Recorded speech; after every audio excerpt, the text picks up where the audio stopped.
So like you said, we're talking about Conant-based evidence, the uplift with Uncompahgre Highland Paradox Basin in Utah.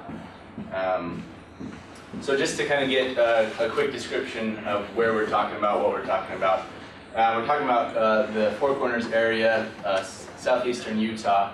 The dot you see is just right next to Moab, Utah.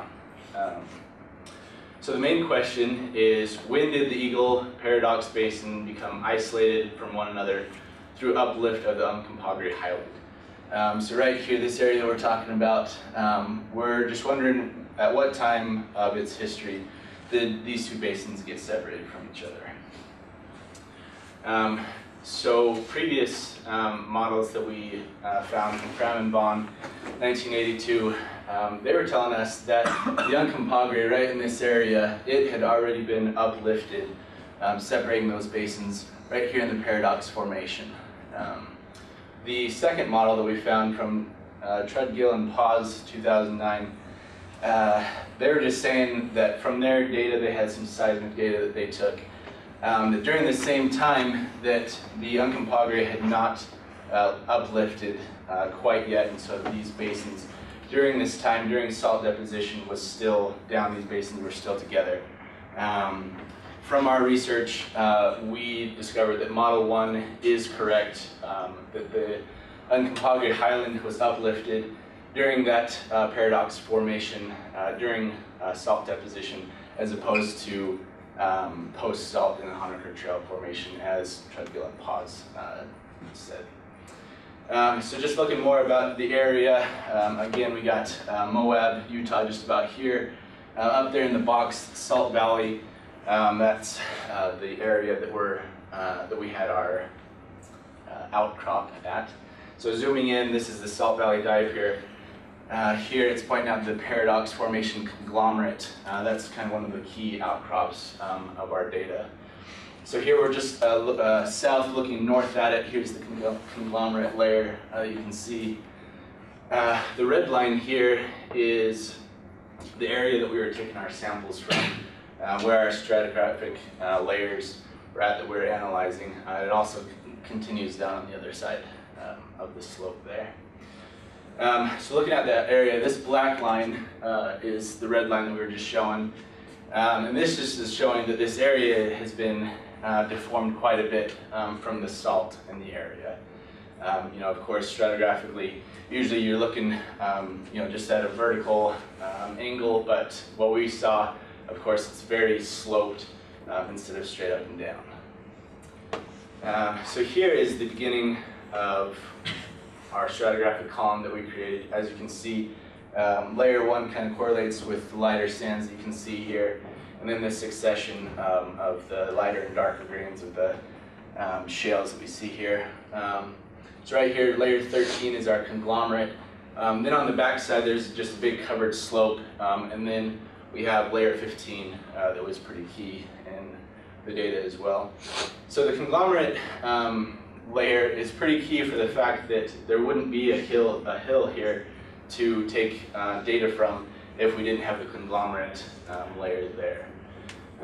We wanted to know the age of the conglomerate in order to determine, you know, kind of how old the area was. We did that through finding conodont teeth and foraminifera, and from that we discovered that the conglomerates were from early Mississippian. And why that's important to know the age of those conglomerate is, if the Uncompahgre had not been uplifted during the Paradox Formation time period, we wouldn't have a source rock. We wouldn't have anything to create that conglomerate layer. And so looking at, that's supposed to show up. So this is the Leadville limestone. This is a Precambrian. That's kind of the only rocks that we have in the area to choose from of what these conglomerates could be. And we're not going to find foraminifera and conodonts in the Precambrian, of course, or the Devonian. And so those are from the Leadville limestone of the Mississippian. So where we got our conodonts from was in the shale layers. As you can see here, it's quite dark. And so it's a great source in order to find those conodont teeth. This is from layer 15, back on the back side. As you can see, there's a lot of sponge spicules in it. We actually gathered a lot of conodont teeth from this, and so it was great to have gotten this. So these are of the more photogenic conodont teeth that we found and were able to analyze. So as you can see, these are from layer 2, 3, 5, 10, and then up at 15 as well. These were great to look at. These ones were kind of more well-known ones of the two groups of Neonathotis and also Idiognathotis. And we know from analyzing those that those came from the paradox formation. That's the only time that we see those in the rock record. So back to kind of the main question is, when did those basins split? Was it, post-salt, later on the Duncan-Hogger fungi came up, or was it during salt? And from the evidence from our conodonts, we know that, again, that model one at the top, that it was during salt deposition that the Uncompahgre uplift occurred. And we know that from our conodonts. So our conclusions: the Salt Valley conglomerate indicates incipient uplift of the Uncompahgre highland.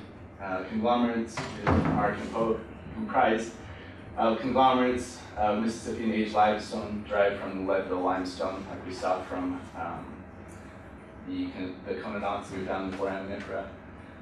Conodont biostratigraphy indicates that the rafter block of which conglomerate is a key part was deposited contemporaneously with the Baker Creek and Alka intervals of the lower paradox formation. Elam paradox basins were differentiated while salt deposition was occurring, not after salt deposition had ended.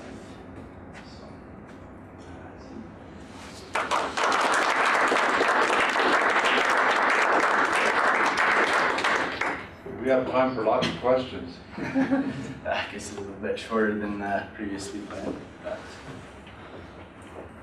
Can you go back to your conclusion slide there? Yes.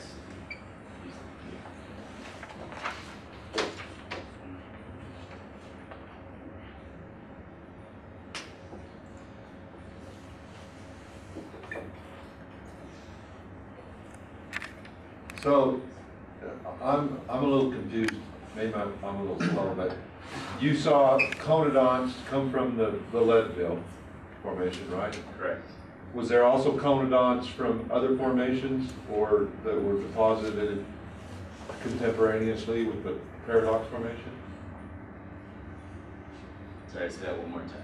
Was there two different groups of conodonts, or was it just one group? So the conodonts that we found that were Mississippian in age from the conglomerates, those were separate than what we found in the other age. Bring up the stratigraphic column.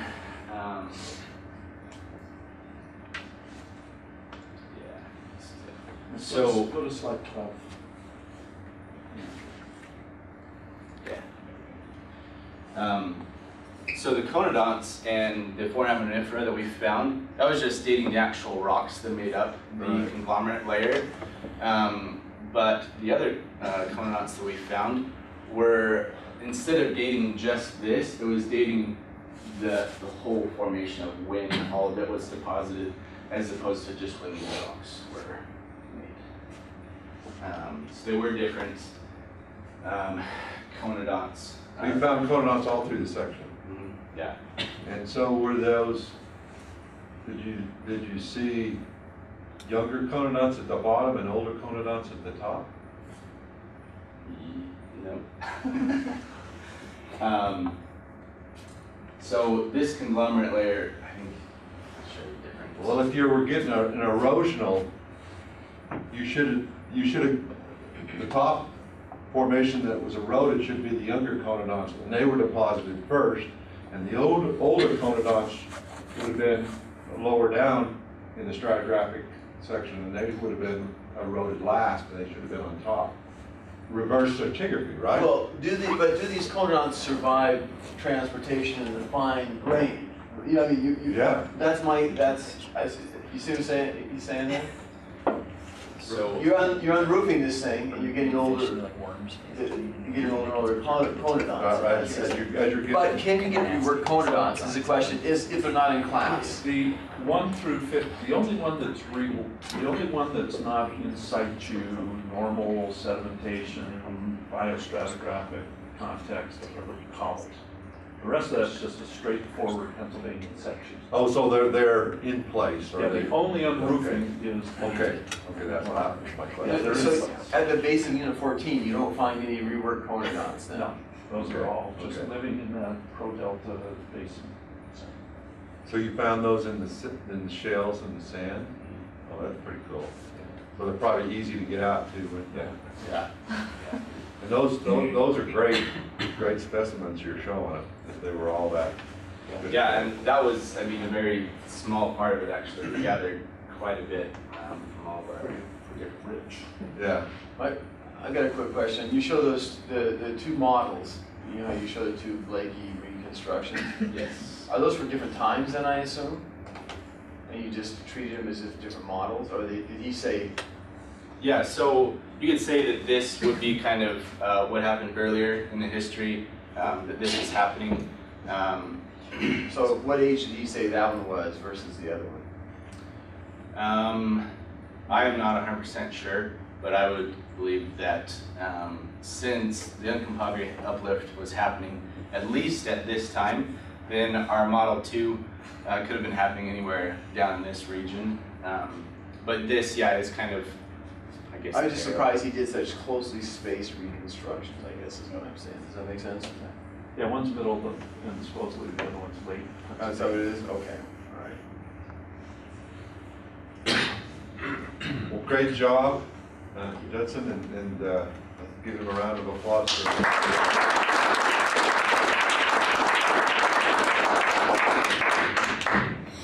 So are you going to do more work on this in the future? A master's thesis, or? He is an undergraduate, so this sort of low-hanging fruit. And it's a question. He wanted to work on it, so we did. Well, that's great.